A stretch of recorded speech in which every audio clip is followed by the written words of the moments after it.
ఇర్మీయా గ్రంథము 4వ అధ్యాయం మొదటి వచనము.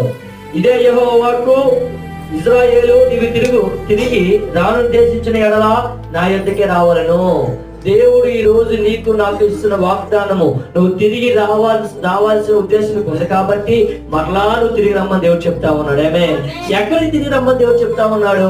ఆత్మీయ జీవితంలో పడిపోయి ఉన్నావేమో, ప్రార్థనా జీవితంలో పడిపోయి ఉన్నావేమో, లేదా మందిరానికి దూరం అయిపోయి ఉన్నావేమో, లేకపోతే దేవుడి యొక్క సహవాసములో, సంఘ బిడ్డల యొక్క సహవాసములో, విశ్వాసుల యొక్క సహవాసములో నువ్వు పడిపోయి ఉండొచ్చు. అందుకు దేవుడు మనల్ని ఎక్కడ రమ్మంటున్నాడు? తిరిగి రమ్మని పిలుస్తా ఉన్నాడు. దేవుని స్తోత్రం. ఈ రోజు మనల్ని చాలా మంది పిలుస్తా ఉంటారండి.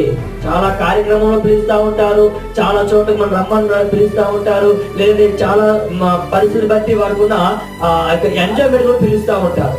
కానీ దేవుడు ఈ రోజు పిలుస్తున్న పిలుపు ప్రత్యేకత ఏంటి తెలుసా? నువ్వు భక్తి జీవితంలో పడిపోయి ఉండొచ్చు. ఆ భక్తి జీవితంలో పడిపోయి ఉన్నావేమో